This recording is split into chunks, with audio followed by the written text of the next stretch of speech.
نحمدہ ونصلی علی رسولہ الکریم اما بعد فاعوذ باللہ من الشیطان الرجیم بسم اللہ الرحمن الرحیم رب اشرح لی صدری ویسر لی امری واحلل عقدۃ من لسانی یفقہوا قولی ربی زدنی علما ربی زدنی علما ربی زدنی علما اللہم فقہنا فی الدین۔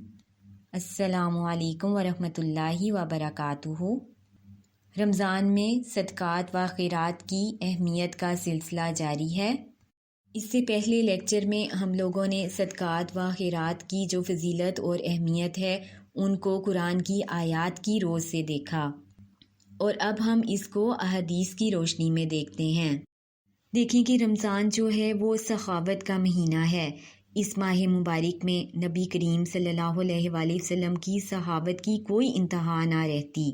حضرت عبداللہ بن عباس رضی اللہ تعالیٰ عنہ بیان کرتے ہیں، نبی کریم صلی اللہ علیہ وآلہ وسلم لوگوں کے ساتھ بھلائی کرنے میں بہت سخی تھے، اور رمضان میں جب جبرائیل علیہ السلام آپ صلی اللہ علیہ وآلہ وسلم سے ملتے تو آپ صلی اللہ علیہ وآلہ وسلم اور بھی زیادہ سخی ہو جاتے۔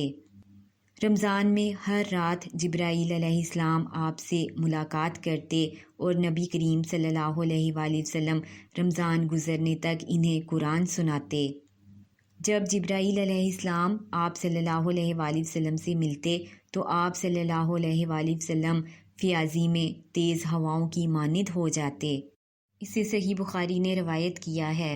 اس حدیث سے یہ بات سامنے آتی ہے کہ نبی کریم صلی اللہ علیہ وآلہ وسلم رمضان میں باقی تمام سال کی نسبت زیادہ صدقہ و خیرات کرتے، اور اس صدقے کا فائدہ ہر ایک کو پہنچتا جس طرح تیز ہوا ہر جگہ پہنچتی ہے۔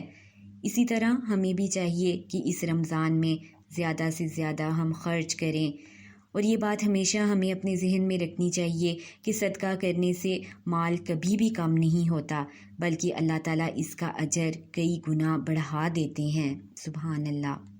اب رمضان کی مناسبت سے روزے داروں کی افطاری کے لیے ہم لوگوں نے مال خرچ کرنا ہے۔ یہ بھی باعث اجر و ثواب ہے، کیونکہ حدیث میں ہے، آپ صلی اللہ علیہ وآلہ وسلم نے فرمایا، جس نے کسی روزے دار کا روزہ افطار کروایا اسے بھی اتنا ہی اجر ملے گا جتنا اجر روزے دار کے لیے ہوگا، اور روزے دار کے اجر میں کچھ بھی کمی نہ ہوگی۔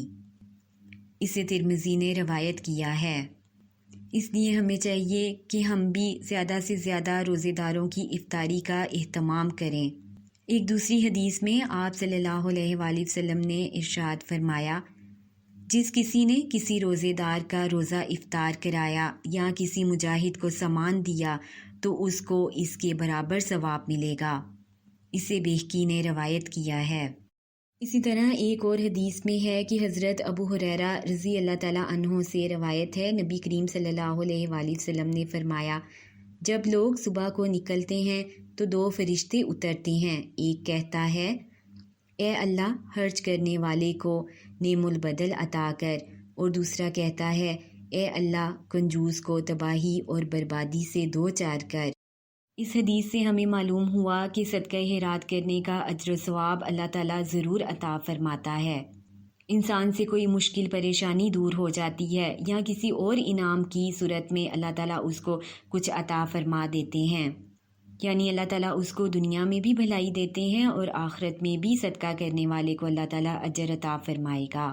اور جو لوگ مال خرچ نہیں کرتے اللہ کی راہ میں اور کنجوسی اختیار کرتے ہیں، ان کے لیے اس حدیث میں ہے کہ وہ بربادی سے دوچار ہوتے ہیں، یعنی دنیا کی زندگی میں بھی ان کے لیے ذلت ہے اور آخرت میں بھی اللہ تعالیٰ ان کو ذلیل و خوار کرے گا۔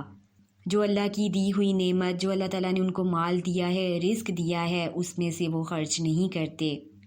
اسی طرح حضرت ابو ہریرہ رضی اللہ تعالیٰ عنہ سے روایت ہے کہ انہوں نے رسول اللہ صلی اللہ علیہ وآلہ وسلم کو یہ فرماتے ہوئے سنا، کنجوس اور سخی کی مثال ان دو انسانوں کی طرح ہے جو سینے سے گردن تک لوہے کا لباس پہنے ہوئے ہیں۔ جب سخی خرچ کرتا ہے تو وہ لباس کھل جاتا ہے یا اس کے جسم پر کشادہ ہو جاتا ہے، اور بخیل جب خرچ کرنا چاہتا ہے تو اس کے لباس کی ہر کڑی اپنی جگہ پر جم جاتی ہے، وہ ہر چند اسے کھولنا چاہتا ہے مگر وہ کشادہ نہیں ہوتا۔ اسے صحیح بخاری نے روایت کیا ہے۔ ان احادیث سے ہمیں معلوم ہوا کہ ہر مسلمان پر خیرات کرنا واجب ہے، اگر وہ نہ کر پائے تو بھلی بات کو عمل میں لانا ہی اس کے لیے خیرات ہے۔ اسی طرح حضرت ابو موسیٰ رضی اللہ تعالیٰ عنہ سے روایت ہے کہ وہ نبی کریم صلی اللہ علیہ وآلہ وسلم سے روایت کرتے ہیں کہ رسول اللہ صلی اللہ علیہ وآلہ وسلم نے فرمایا، ہر مسلمان کے لیے خیرات کرنا ضروری ہے۔ لوگوں نے عرض کیا، یا نبی کریم صلی اللہ علیہ وآلہ وسلم، اگر کسی کو میسر نہ ہو تو وہ کیا کرے؟ آپ صلی اللہ علیہ وآلہ وسلم نے فرمایا کہ وہ اپنے ہاتھ سے محنت کر کے خود بھی فائدہ اٹھائے اور خیرات بھی کرے۔ لوگوں نے پھر عرض کیا، اگر اس کی بھی طاقت نہ ہو تو پھر کیا کرے؟ آپ صلی اللہ علیہ وآلہ وسلم نے فرمایا، وہ کسی حاجت مند اور ستم زدہ کی فریاد رسی کرے۔ لوگوں نے پھر عرض کیا، اگر اس کی بھی طاقت نہ ہو تو پھر کیا کرے؟ آپ صلی اللہ علیہ وآلہ وسلم نے فرمایا، اچھی بات پر عمل کرے اور بری بات سے باز رہے، اس کے لیے یہی صدقہ ہے۔ اب اس حدیث سے ہمیں کیا معلوم ہوتا ہے کہ آپ صلی اللہ علیہ وآلہ وسلم نے ہر مسلمان کو یہ حکم دیا ہے کہ وہ صدقہ خیرات ضرور کرے، اور اگر وہ صدقہ نہیں کر سکتا تو اس کو کہا کہ تم اپنے ہاتھ سے محنت کرو، اور محنت کرنے کے بعد جو بھی تمہیں حاصل ہوتا ہے اس سے خود بھی فائدہ اٹھاؤ، اور جو تم نے محنت کے بعد جو مال کمایا اس سے پھر تم خیرات کرو۔ اور پھر فرمایا کہ اگر اس کی بھی استطاعت نہیں ہے تو جو پریشان حال لوگ ہیں ان کی فریاد رسی تم کرو۔ اس سے ہمیں معلوم ہوا کہ اگر کوئی مشکل پریشانی یا مصیبت میں ہے، اگر وہ اپنا حال بیان کرتا ہے تو اس کو اچھے طریقے سے سننا اور اس کو اچھا مشورہ دینا، یہ بھی انسان کے صدقے میں ہی آتا ہے۔ اس لیے ہمیں کسی بھی نیکی کو معمولی نہیں سمجھنا۔ اور پھر فرمایا کہ اگر تم یہ بھی نہیں کر سکتے تو اچھی بات پر عمل ہی کر لو اور بری بات سے باز رہو، یہ بھی صدقے میں شامل ہوگا۔ اب دیکھا جائے کہ صدقہ خیرات کی اتنی زیادہ برکتیں ہیں کہ جس کو ہم شمار نہیں کر سکتے۔ یہ ایک ایسا عمل ہے جو انسان کی روح کو تازگی بخشتا ہے، اس کو سکون حاصل ہوتا ہے، انسان خیرات کر کے اپنے آپ کو ہلکا پھلکا محسوس کرتا ہے۔ یہ تمام تر احادیث اور آیات ہمیں نیکی پر ابھارتی ہیں، اور انسان کے دل میں یہ شوق پیدا ہوتا ہے کہ وہ ایک دوسرے سے سبقت اختیار کرے، تاکہ زیادہ سے زیادہ اس مہینے میں ہم لوگ نیکی کے کاموں پر اجر حاصل کر سکیں۔ لیکن ایک بات کا ہم لوگوں نے خصوصی طور پر خیال رکھنا ہے کہ یہ صدقہ خیرات جو ہے وہ ریاکاری کی صورت میں نہ ہو، کیونکہ جس بھی کام میں ذرا برابر بھی ریاکاری کا عنصر شامل ہو گیا تو وہ اللہ کی ہاں قبولیت کا درجہ نہیں رکھے گا۔ لہٰذا صدقہ خیرات اس طرح کیا جائے کہ ایک ہاتھ سے دیا جائے کہ دوسرے کو معلوم تک نہ ہو، اور نہ ہی اپنی نیکیاں لوگوں کے آگے بتائی جائیں، کیونکہ اس سے ریاکاری پیدا ہو سکتی ہے، انسان تکبر کا شکار ہو سکتا ہے۔ اللہ تعالی ہم سب کو عمل کی توفیق عطا فرمائے، آمین ثم آمین۔